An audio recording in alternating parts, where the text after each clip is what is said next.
అయ్యగారు మీ దగ్గర ఒక విషయం చెప్పాలండి. ఆ! ఏంటది? నువ్వే నా దగ్గరకొచ్చి మాట్లాడుతున్నావంటే ఏదో విశేషమైందే ఉండాలి అది విషయం. ఏంది? ఏం చెప్పాలనుకుంటున్నావు? అవునండి, చాలా విశేషమైంది. మీరు కోరుకున్నదే, మీరు సంతోషపడుతున్నదే. మీరు ఏం కావాలనుకున్నారో నా నుంచి, మీరు ఎలా ఉండాలనుకున్నారో నా దగ్గర, ఏమేం కోరుకున్నారో అన్నిటికీ నేను ఒప్పుకుంటున్నాను అయ్యగారు ఈరోజు. ఓరి నీ అవునా? నిజంగానా? అయ్యో! అస్సలు నమ్మలేకపోతున్నాను. నువ్వు ఈ మాట చదువుతుంటే చెవులో చాలా అబ్బా! సమ్మగా ఉందనుకో. ఎంత బిర్యానీ తిన్నా కూడా నాకు ఇంత సంతోషంగా ఉండదు. ఆకలితో ఉన్న వాళ్ళకి ఇలా ఒప్పుకుంటే అబ్బబ్బబ్బబ్బబ్బా! చెప్పకూడదు అంత సంతోషంగా ఉంది. ఎంతైనా ఆడవాళ్ళు చెప్పింది ఒప్పుకుంటే ఆ కిక్కే వేరు కదా! అందులోనూ మనం కోరుకున్న అమ్మాయి నేను చెప్పినలాగా వస్తాను, చేస్తాను అంటుంటే ఎంత బాగుందో తెలుసా! చాలా హాయిగా అనిపిస్తుంది ఇప్పుడు నా మనసుకు. సరేలే ఎప్పుడు కలుద్దాం? ఎక్కడ? ఏం కథ చెబితే ఆహాహాహా! మరీ అంత తొందర వద్దండి అయ్యగారు. చెబుతా.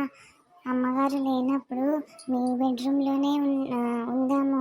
ఇంకేం చేసాము, బయట పోతే ఎవరైనా చూస్తే మనకే కదా ఇబ్బంది. అందుకోసమే అమ్మగారు బయటికి వెళ్ళినప్పుడు మనం ఇంట్లోనే ఇలా హాయిగా ఉండొచ్చు. అందుకు కొంచెంసేపు అయితే మీరు వెయిట్ చేయాల్సి వస్తుంది, ఎదురు చూడాల్సి వస్తుంది. అమ్మగారు ఎప్పుడు బయట పోగానే అప్పుడు మన పని మనం చేసుకుందాం. అంతవరకు మీరు ఆ, అంతవరకు మీరు ఏమైనా తొందరపడ్డారే అనుకోండి, వాళ్ళకి తెలుసు, వీళ్ళకి తెలిసిపోయిందంటే అనుకోండి, మీకు మాకు చాలా బడిద పూజ అయితే జరుగుతుంది. అవసరమా ఇవన్నీ? అందుకు మీ ఆవిడ బయటకు పోగానే మన పని అయితే మనం చేసుకుందామండి. అప్పటి వరకు ఓపిక పట్టండి అయ్యగారు. అబ్బా! అబ్బా! అబ్బా! ఏం మాట్లాడుతున్నావే గిరిజ నువ్వు? ఎంత హాయిగా ఉందో! ఎంత మంచిగా మాట్లాడుతున్నావు. వావ్! సూపర్! ఒప్పుకుంటే మాట తీరు కూడా మారుతుందంటే ఇప్పుడే చూస్తున్నాను నేను.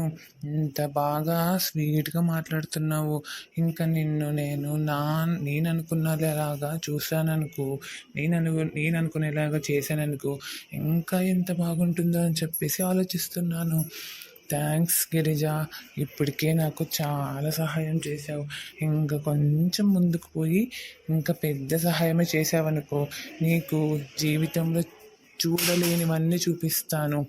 అన్ని సుఖాలుంటాయి. బంగారమా, చీరలా, నగల, మీకు ఏం కావాలంటే అది, అవసరానికి వచ్చిన డబ్బులా, మీ అప్పులు తీర్చేందుకు డబ్బులు, మీ వారికి ఉద్యోగం కానీ అన్నీ నాకు అయ్యేంత వరకు అన్నీ తెలుసు కదా. మా కాస్త ఎంత ఉందో అన్నీ చూసే ఉంటావే. మా ఇల్లు చూస్తేనే నీకు అర్థమైపోయి ఉంటుంది మనమేమో ఏ స్టేజ్లో ఉన్నామనేసి. అర్థమైందా? నీకు నచ్చినట్టుగా ఎలా పెట్టాలో అలా పెడతాను. నా పెళ్ళాన్ని కూడా పెట్టాను, అలా పెడతాను నిన్ను మాత్రం నేను. ఓహోహో! సరే అండి అయ్యగారు, చెప్పారు కదండి అప్పుడే.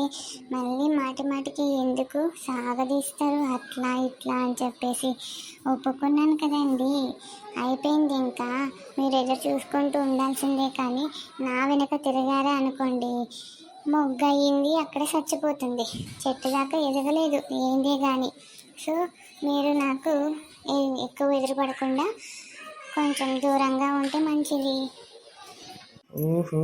అన్నీ సపరేట్గా ప్రైవసీగానే ఉండాలంటావు. సరేలే, నేను వెళ్తాను. నాకు బయట కొంచెం పని ఉంది. ఎదురు చూస్తూ ఉంటాను నీ పిలుపు కోసం. మా ఆవిడ ఎప్పుడెప్పుడు బయటికి పోతుందో ఏందో. సరేలే, నేను వస్తాను ఇంకా. బాయ్ డార్లింగ్, నేను వస్తాను ఇంకా. ఓహో! ఏందో మాట్లాడుతూనే ఉన్నావు మా వారితోనే. అప్పుడే లైన్లో పెట్టుకున్నట్టున్నావే మా వారిని. అయ్యయ్యో, ఏంటమ్మా గారు అంత మాట మాట్లాడుతున్నారు? నేనేం లైన్లో పెట్టుకోలేదండి. మీరు ముందు వచ్చింటే బాగుండు. ఇప్పుడిప్పుడు చూసి మీరు కనీసము ఈ యొక్క మాట తీరు విని మీరు ఇలా మాట్లాడడం ఏం బాగోలేదు. నేను చెప్తాను కదండి. మీరు సాయంత్రం అయినా లేదా రేపైనా ఎప్పుడైనా బయటికి పోయేటట్టు యాక్టింగ్ ఏమన్నా చేసేటట్లుంటే చెప్పండి. మీకు నిజస్వరూపం మీకే బయటపడేటట్లు చూస్తాను నేను. ఓహో, నా ఇంట్లో నుంచి నాకే బయటకు పొమ్మంటున్నావా ఇప్పుడు? ఎందుకమ్మ గారు ప్రతిదీ అపార్థం చేసుకుంటారు? మీ మంచికే చెబుతున్నానండి. మీ సంసారం చెడిపోకూడదని చెప్తున్నాను. మీ సంసారం అట్లా మీకే చెడిపోకూడదు, నా సంసారం ఇట్లా నాకే చెడిపోకూడదు. ఇద్దరికి సంసారాలు ఉన్నాయి కదండి. ఎంత ఆస్తి ఉండేవాళ్ళైనా ఆడపిల్లేనండి. ఒక్క ఆడపిల్ల చెడిపోయింది అని చెప్పి అందరికి ఏమైనా తెలిస్తే అది ఎంత పెద్ద మాట అవుతుంది, ఎంత పెద్ద గొడవ అవుతుంది.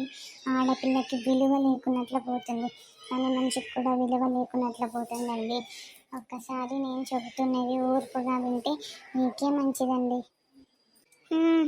సరేలే, రేపటిదాకా ఎందుకు, ఈరోజు సాయంత్రమే నేను బయటికి పోయేటట్టు చెబుతాను మా వారికి. ఏం జరుగుతుందో నేను చూస్తాను, అప్పుడు చెప్తా.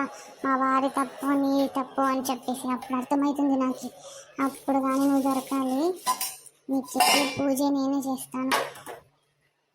అమ్మగారు, తప్పకుండా. మీకు మీ లైఫ్ కావాలంటే మీరు ఇవన్నీ రిస్క్ చేయాల్సిందే. చేస్తానమ్మా, చేస్తాను. బాగానే చెప్తున్నావే నీతులు. చేస్తాను.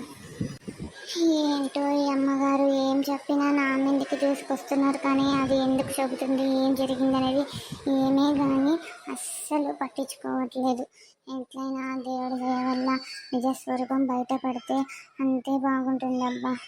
లేకపోతే నన్ను ఇంట్లో నుంచి పని తీసేసింది కాక మాటలు కూడా పడి వెళ్ళిపోవాల్సి వస్తుంది. దేవుడా, నేను చేసే ఈ ప్రయత్నము అన్ని విధాలుగా నాకు విజయవంతంగా పూర్తయ్యేలా చూడు తండ్రి. ఏ ఆటంకాలు రాకున్నట్లు చూడు తండ్రి.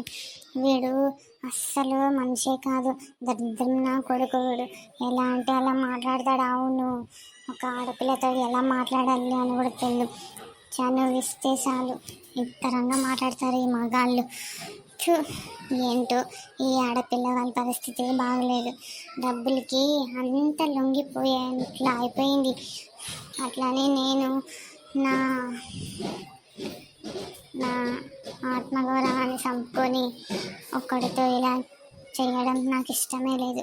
డబ్బులు లేకపోయినా చింత లేదు, అన్నం లేకపోయినా చింత లేదు, కానీ ఒక ఆడపిల్ల అన్నంకి డబ్బులకి ఇంతలా దిగజారితే ఇంకా ఆడపిల్లకి ఎక్కడ ఉంటుంది విలువ అనేది? అందుకు ఏదైనా ఒకటి చేసి వీడిని పట్టియాలి అమ్మగారికి. ఏమైనా పట్టిస్తే చెప్పుతో మెట్టుతో తీసుకొని మాకు పగిలే కొడుతుంది వీడిని బాడుకొని. ఎట్లా నా బాడుకోలు ఉన్నారు అసలు ఈ కాలంలో. ఎవరిని కానీ నమ్మేటట్టు లేదు, ఎక్కడ చేసుకొని తినేటట్లే లేదు. ఆడపిల్లలకి కూలీ పని చేసుకొని తినేటట్లు కూడా లేకున్నట్లు అయిపోయింది.